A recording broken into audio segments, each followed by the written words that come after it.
Hi students, now I take up the next topic locomotion in protozoa. Locomotion means movement, how protozoans exhibit the movement. So there are different modes of locomotion and so protozoans perform the locomotion movement in three different ways.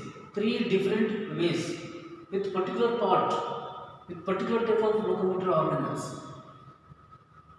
Protozoans exhibit the movement with three different types of locomotor organelles. So three different ways with particular type of locomotor organelles, and all these different types of locomotion movement are characteristics of different classes of the phylum.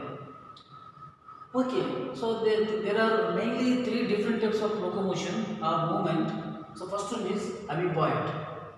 So amoeboid type of locomotion is performed by the changeable, flowing and cytoplasmic processes.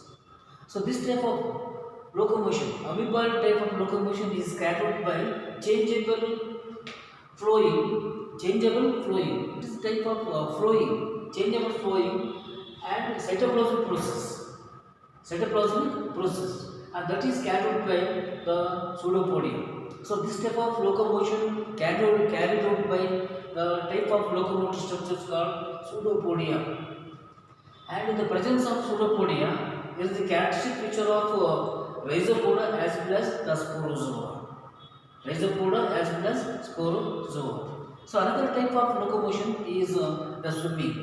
So swimming is performed by the help of flexible protoplasmic threads. Flexible protoplasmic threads, a thread-like structures, and which are flexible in the nature, and the flexible protoplasmic threads which perform a type of locomotion, that is swimming. So swimming in the particularly in the water, and that is carried out by flexible protoplasmic threads. So particularly this structure is called the flagella. So the flagella are the characteristic feature of mastigophora. So flexible protoplasmic threads called flagella. So the presence of flagella which are the characteristic feature of mastigophora. And other structures, shorter and vibrator structures which are thread-like in nature. So these structures are characteristic features of ciliata. So totally the mastigophora and ciliata. So where we can see the swimming mode of the movement or locomotion. Next, third one is metaboly. It is also known as gliding. Metaboly or gliding.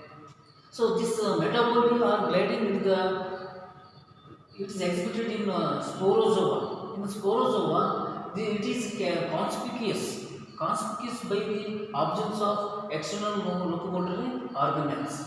Conspicuous by the absence of external locomotory organelles. So in the sporozoa, the external locomotory organelles are absent. Okay, that's why here a type of locomotion exhibited is gliding and change in the form. Gliding and change in the form takes place. Okay, takes place in some of the forms. So gliding and changeable form takes place in some of the forms due to the contraction of a type of structures called as myonins in the body. A type of structures present in the body called myonins. So contraction of these myonins which bring about the locomotion in particularly the sporozoans. But anyhow, in sporozoans conspicuous by absence of external locomotory organelles. Okay. So next, let us see. Let us study elaborately about all these three types of locomotion.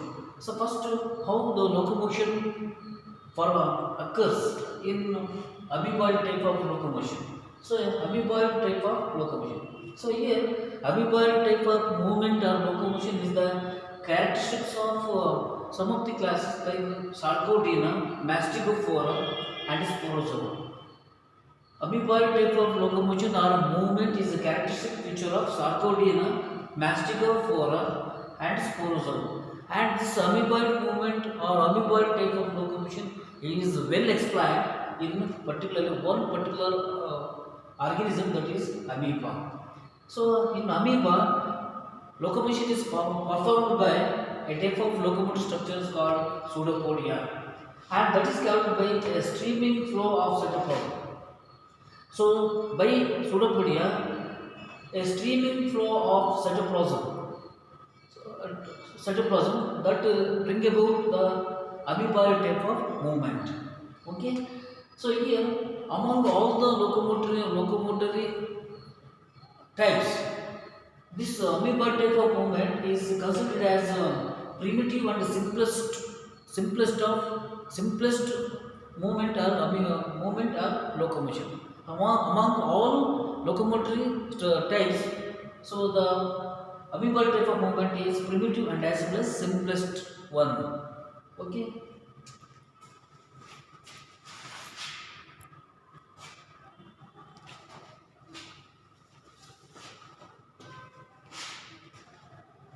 So amoeboid movement is simplest among all other types of locomotion, and which allows the interest among the workers. The scientists or the workers who mainly concerned with or mainly study these locomotory types in various organisms. So the workers raise the interest. So they develop some sort of interest among about the amoeboid type of movement. So according to there are regarding the locomotion or movement of the protozoans, so there are number of theories. So one among them is the change of viscosity theory. And here this theory is strongly advocated by Hyman in 1917 and advocated. First of all, it is strongly advocated by Hyman in 1917 and is highly advanced by Pantin in 1923 and also another person, the Mast, in 1925. This is one of the theories regarding the locomotion in protozoans. Okay, but anyhow, this theory, according to change of viscosity theory, advocated by Hyman, advanced by the Pantin and Mast. So according to them, so the locomotion in protozoa occurs by changes of colloidal protoplasm, and you know very well, generally the protozoa's body composed mainly of protoplasm. Okay, and this protoplasm plays a very important role in locomotion or movement. So according to this theory, movement is by changes of colloidal protoplasm from fluid to solid form, fluid to solid state. So just a transformation from the fluid to solid state. So just a transformation from one form to another form, from fluid to the solid state, that is the protoplasm. And here during the movement of protozoans particularly, so what exact process or what are the exact processes take place? Okay, so according to Mast, so 4 primary processes occur. According to Mast, so during the movement, so 4 primary processes occur. So they are as follows, and these are simultaneous to bring about amoeboid movement. So these processes occur simultaneously to bring about amoeboid movement. So first one is the plasmalemma attaches to the substratum. Plasmalemma, protozoa's body composed of plasmalemma, attaches to the substratum by filamentous fringe of mycoproteins. So this plasmalemma, it is made up of a filamentous fringe of mucoproteins, which help in movement of the protozoans. So plasmalemma attaches to the substratum, and this attachment is carried by a filamentous fringe of mucoproteins, which help in attachment. So second process is a type of substance called plasma gel, which undergoes solenoid and as well as post-chilled. Plasma gel which undergoes soluble and at the posterior end. Soluble. Plasma gel undergoes soluble at the posterior end. And also plasma gel at posterior end contracts. So plasma gel undergoes solution at the posterior end, and plasma cell at the posterior end contracts. And fourth process is plasma cell flows forward and undergoes gelation. In the fourth process, another substance, that is plasma cell, which flows forward and undergoes gelation at the anterior end, and plasma cell flows at the anterior end into the what we call anterior part of the body. So here generally the speed of the protozoan is about 0.2 to 2 micron. That's all. That is the means of the movement. Locomotion is very slow. Just the protozoans exhibit, particularly in amoeba, exhibit the movement at the rate of 0.2 to 2 micron. That's all. Okay, these are the four important processes occur simultaneously to bring about the movement.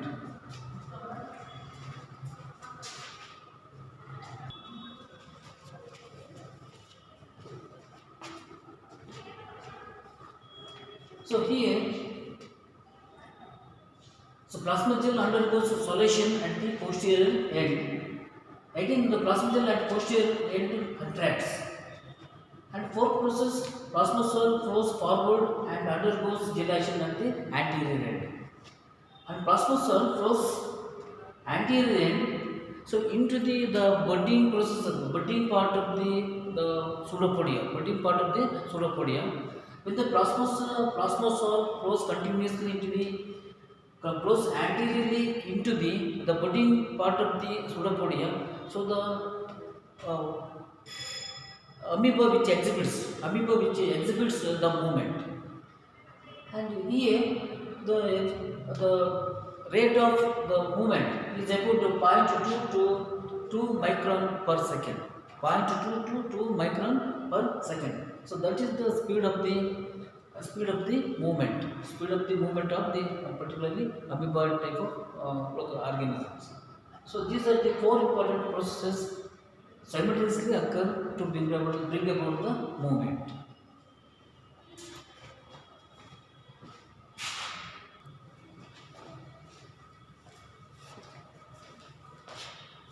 Now let's go to the locomotion in protozoa in the second type, that is flagellar movements. Flagellar movements. You know the flagella, they are extremely fine and highly vibrative in nature. Flagella are extremely fine and highly vibrative in nature, and these the vibration, the movement or the activity of the flagellar movement, which cannot be studied under ordinary microscope. So that's why the mechanism not properly understood, because the movement of the flagellates, particularly are movement brought out by the flagella, so cannot be understood or cannot be seen with the ordinary microscope. So that's why the mechanism of the locomotion or movement in flagellar movement is not properly understood. And here, so there are a number of theories regarding the flagellar movements. Okay, only one particular theory is mainly considered. One is particularly theory. One is considered mainly, and there are different types of the movement. So first one is simple conical gyration. So according to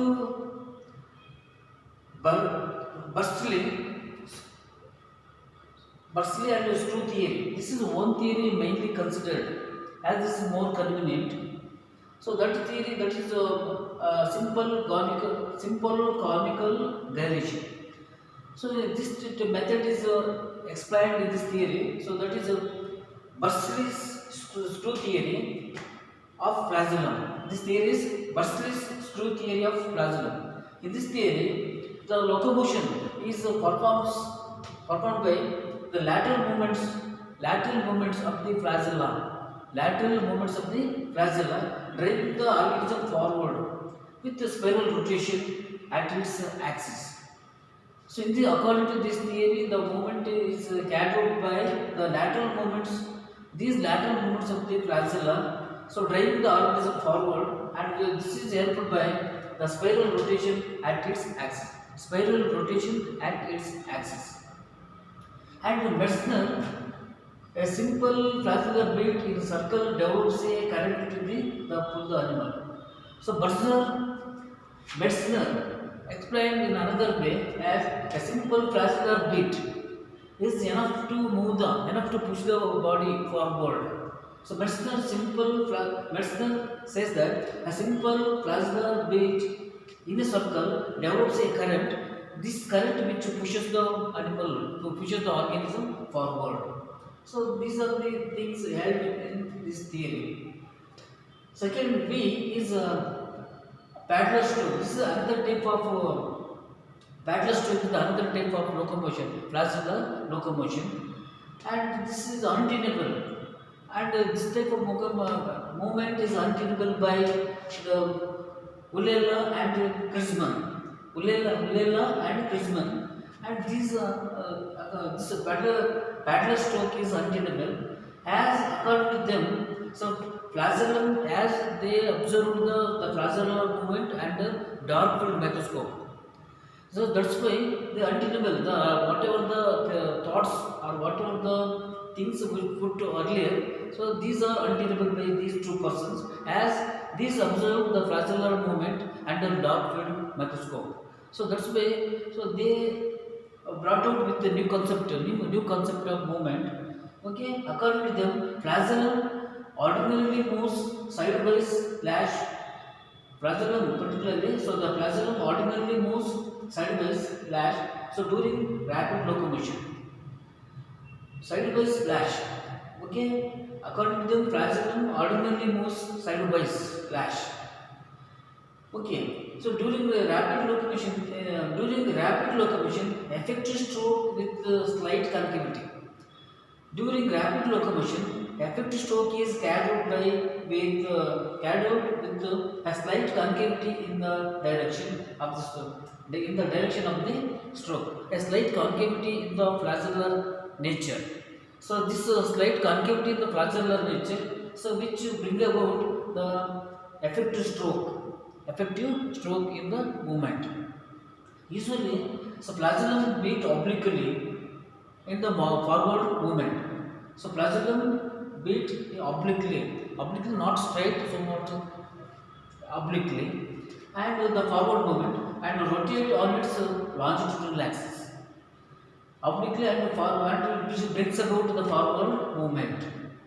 And rotates on its longitudinal axis. Okay, so this type of movement is called a paddler stroke.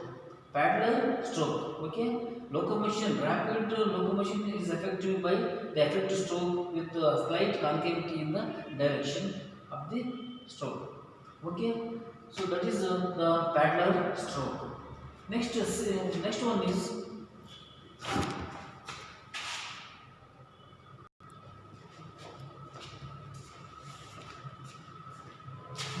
C is the undulating movements. This type of locomotion performed in the flagellates, particularly flagellar locomotion. And here the undulating movements are carried by wave-like undulating motion. This is what's the undulating movement? It is like a wave-like undulating movement, wave-like undulating movement of the flagellum in Perineuma trichomorpha. This type of locomotion commonly is seen in type of protozoan Perineuma trichomorpha. So this is commonly seen in this life form. And when flagellum thrown into undulations, proceeding tip to base. A flagellum thrown into undulations proceeding tip to base means when flagellum is started undulating somewhat wavy nature from tip to base. So flagellates shows a rapid forward movement. When the undulations is wavy nature, so carried out and started from tip to base. So the flagellates shows the rapid movement. If the distal flagellum shows undulations, the flagellate moves very slowly. Okay, so when the flagellum shows the greater undulations, greater wavy nature, so from tip to base, so the flagellate shows a rapid forward movement. But at the distal part of the flagellum shows undulations, so the flagellate moves very slowly. And here the backward movement of the flagellate carried out by, so if the undulations from base to tip, base to tip, from tip to base it pushes the body forward.